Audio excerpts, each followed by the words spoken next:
Assalamualaikum warahmatullahi taala wabarakatuh dan salam sejahtera.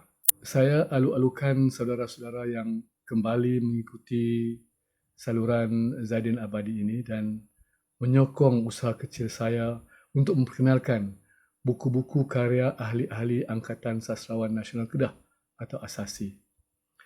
Kepada saudara-saudara yang baru pertama kali menonton, saya ucapkan selamat datang.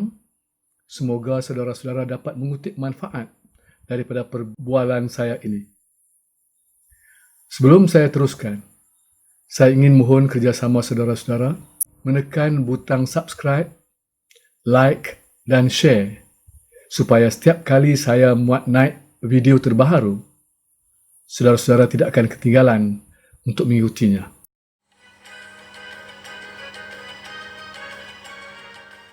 Saudara-saudara, pada kali ini, saya akan perkenalkan dua buah lagi buku hasil karya ahli-ahli ASASI.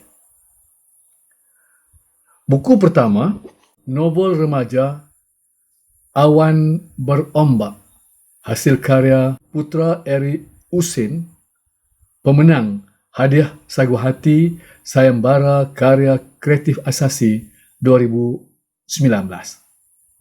Novel ini diterbitkan oleh ASASI dalam tahun 2020. Novel ini mengambil latar sekolah berasrama penuh di daerah Baling, Kedah. Terdapat sebuah kelab yang dinamakan Kelab Jelajah yang giat berusaha untuk mengadakan aktiviti-aktiviti lasak, khususnya mendaki gunung. Antara gunung di kawasan yang menjadi idaman mereka ialah Gunung Baling dan Gunung Pulai. Dalam masa yang sama, sebuah lagi kelab telah ditubuhkan, iaitu Kelab Kembara yang hanya dikhaskan untuk pelajar perempuan, diterajui oleh Ci dan Atika. Kelab Kembara merancang untuk mendaki Gunung Kinabalu. Persaingan antara kedua-dua kelab ini diangkat oleh Putra Eri di dalam novel ini sebagai satu motivasi untuk para pelajar yang rata-rata berusia 16 hingga 17 tahun. Hal ini menjadikan novel ini sebuah novel yang perlu dibaca oleh remaja. Oleh sebab, di dalam novel ini terdapat beberapa konflik yang menarik dan mencabar. Watak-watak seperti Ci, Syaf, Atikah, Daniel Haziq digambarkan sebagai remaja yang matang serta mampu mengendali sebuah kelab demi mencapai objektif yang positif. Novel Awan Berombak ini ditulis dengan bahasa yang mudah dan jalinan plot yang ringan sesuai dengan sasaran pembacanya. Putra Eri Husin adalah nama pena kepada Husairi bin Husin, anak kelahiran Kampung Ulu Tawar, Baling, Kedah. Dilahirkan pada 18 Februari 1977. Mendapat pendidikan awal di Sekolah Kebangsaan Ulu Tawar, kemudiannya ke Sekolah Menengah Tarbiyah Diniyah Kulim, Sekolah Menengah Kebangsaan Labu Besar, dan Sekolah Menengah Kebangsaan Kulim hingga tamat tingkatan 6. Seterusnya menyambung pengajian di Universiti Sains Malaysia Pulau Pinang (USM) hingga mendapat ijazah sarjana dalam bidang sastra pendidikan.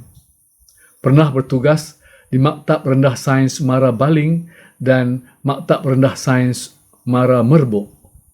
Kini menjawat jawatan penolong pengarah bahagian pendidikan menengah di Ibu Pejabat Mara, Kuala Lumpur. Dalam masa yang sama, kini sedang menyiapkan tesis pengajian peringkat Doktor Falsafah di Universiti Utara Malaysia, Sintuk, Kedah, Darul Aman.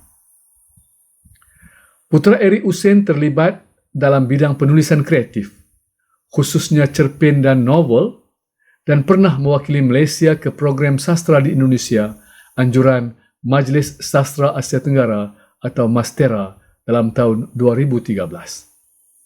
Antara novel yang telah diterbitkan oleh beliau ialah Uni, Ayat-Ayat Jiwa, terbitan Kaki Niaga tahun 2010, Kelab Fiksi, terbitan Fajar Fakir 2012, So My Liar 2013, Blok C Syoknya di Asrama, terbitan Galeri Ilmu 2014. Seronoknya bermain tenis di BP 2015. Bukit Syahdu di BP 2015. She, Kala Hati Bertaut, UUM Press 2016. Dan Suar Hati, terbitan DBP 2019. Saudara-saudara boleh memiliki novel Awan Berombak ini dengan menghubungi penulisnya sendiri, Putra Eri Husin, atau melalui Angkatan Sastrawan Nasional Kedah Asasi. Novel setebal 160 halaman ini berharga RM20 senaskah. Selamat membaca.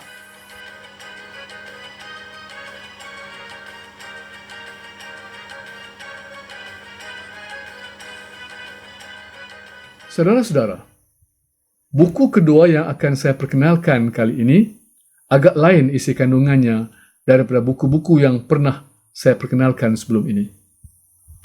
Jika dalam siri-siri yang lepas, saya tumpukan kepada buku-buku sastra, iaitu novel, antologi cerpen atau kumpulan puisi. Tetapi kali ini, saya lari sedikit daripada kebiasaan itu. Buku yang saya pilih pada kali ini ialah sebuah kompilasi esei atau rencana, iaitu buku Bahasaku Belum Merdeka, hasil karya Hasan Basri Budiman. Buku ini diterbitkan oleh Dewan Bahasa dan Pustaka dalam tahun 2019, setebal 211 halaman termasuk bibliografi dan indeks. Buku ini mengandungi 30 buah rencana tentang bahasa Melayu yang ditulis sepanjang tahun 2000 hingga 2015. Rencana-rencana tersebut telah disiarkan di dalam majalah-majalah Dewan Bahasa, Pelita Bahasa, dan Dewan Masyarakat, kesemuanya terbitan Dewan Bahasa dan Pustaka. 30 buah rencana yang kesemuanya berkisar tentang bahasa Melayu dibahagikan kepada dua bahagian bagi memudahkan para pembaca untuk meneliti rencana-rencana berkenaan ketika membaca buku ini. Bahagian 1, Bahasa dan Masyarakat, mengandungi 19 buah rencana, manakala bahagian 2, Bahasa dan Sekolah, mengandungi 11 buah rencana.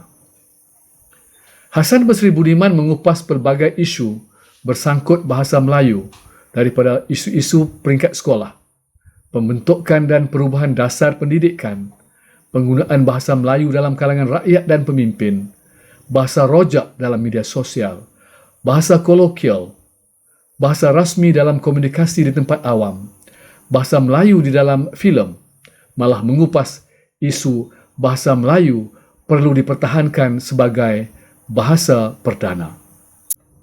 Hasan juga menyentuh di dalam bab 14, penubuhan kursi pengajian Melayu di luar negara adalah salah satu cara untuk memartabatkan bahasa Melayu di peringkat antarabangsa.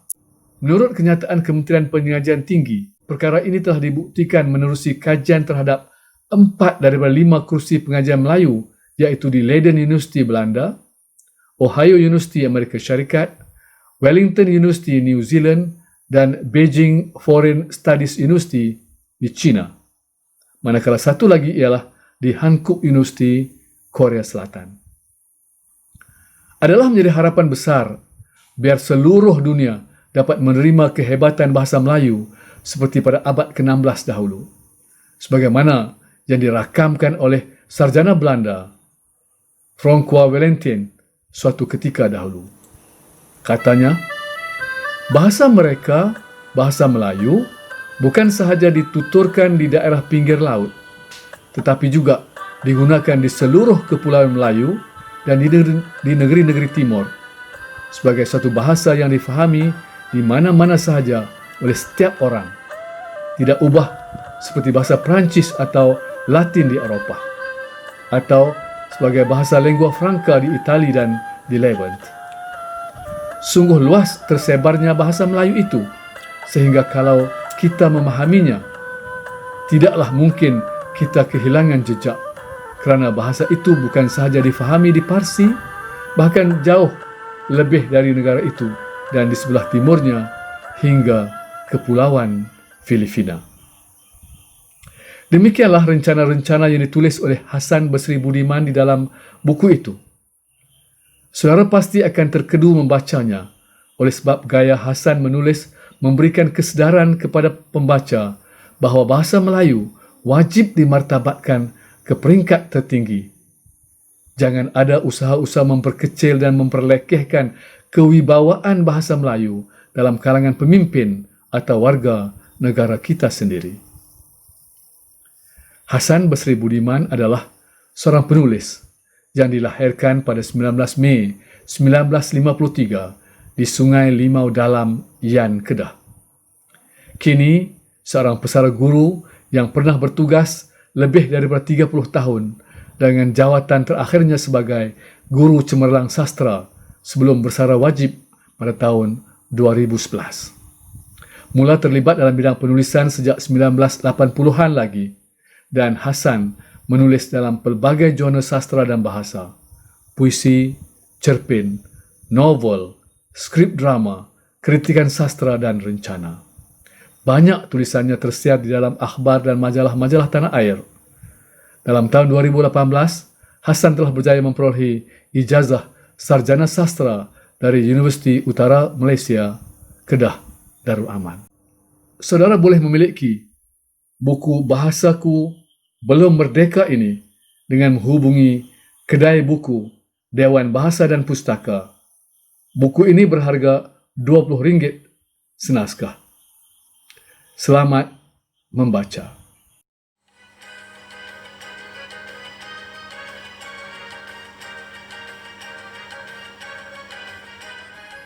Demikianlah dua buah buku yang saya perkenalkan pada kali ini. Saya berharap saudara-saudara akan memiliki buku-buku ini supaya apa yang ditulis oleh penulis-penulisnya dapat memberi manfaat kepada saudara-saudara yang membacanya. Saya yakin saudara tidak akan menyesal membeli buku-buku ini. Saya berdoa agar Allah berikan kepada kita kekuatan untuk menghadapi cabaran kehidupan ini dengan gagah dan gigih. Kepada para karyawan, teruslah berkarya, hasilkan karya-karya bermutu dan memberi manfaat kepada para pembaca. Percayalah, jika saudara hasilkan karya yang bermanfaat, ganjarannya daripada Allah pasti ada dan akan menyusul. Saya mohon keampunan daripada Allah Subhanahu wa taala dan kemaafan daripada saudara sekalian atas sebarang kelemahan saya menyediakan video ini. Saya perlukan komen saudara-saudara untuk saya perbaiki lagi mutu persembahan saya dalam video-video selanjutnya. Semoga kita bertemu lagi dalam siri-siri seterusnya. Saya sudahi dengan wabillahi taufiq wal hidayah. Wassalamualaikum warahmatullahi taala wabarakatuh.